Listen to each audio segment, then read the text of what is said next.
I would like to start my speech with the quote of Jinnah, the Qaid, who says, "The foundation of our foreign policy is friendship with all nations across the globe." Keeping in view the current scenario, Pakistan has recently been actively engaged in comprehensive diplomacy in an era defined by global challenges such as climate change, inequality, and conflict. Diplomacy must involve. It must focus not just on political alliances but on creating opportunities for people. A forward-looking foreign policy is one that places human development, economic growth, and peace at its core. Pakistan foreign policy has shifted towards a geo-economic vision, one that emphasizes connectivity, trade, and sustainable partnerships. We seek regional peace not for political gain, but to unlock our potential as a bridge between South and Central Asia. Ladies and gentlemen, Khaibar Pختونخوا province holds strategic importance in this framework. As a frontier province, we are central to regional connectivity, trade routes, and cross-border cooperation.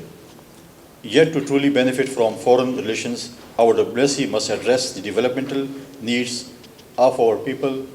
In my point of view, foreign engagements should support investment in education and youth skills, infrastructure development that benefits rural areas, climate-smart agriculture and energy projects, and social initiatives that promote inclusion and gender equality. By aligning our diplomacy with the United Nations Sustainable Development Goals, we open doors to international funding partnerships and innovation. We must ensure that our foreign missions and diplomatic platforms project not just political narratives but also local development priorities. Khaibar Pختونخوا youth, women, entrepreneurs, and vulnerable communities must all benefit from our international relations and partnerships. Moreover, our youth, the backbone of the society, deserve international exposures. Scholarships, exchange programs, and digital collaboration can empower them to become global citizens and future leaders. In conclusion, development and diplomacy must go hand in hand. Our foreign policy should be a reflection of our people's need and a roadmap for their progress.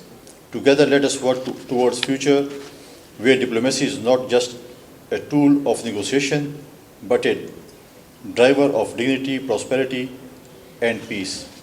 In the end, I would say whatever the ambassador has said about the Pak-India tension.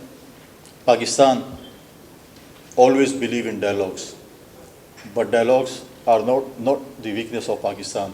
We are ready for any adventure from India. Previously, India has done adventure few years back when their Air Force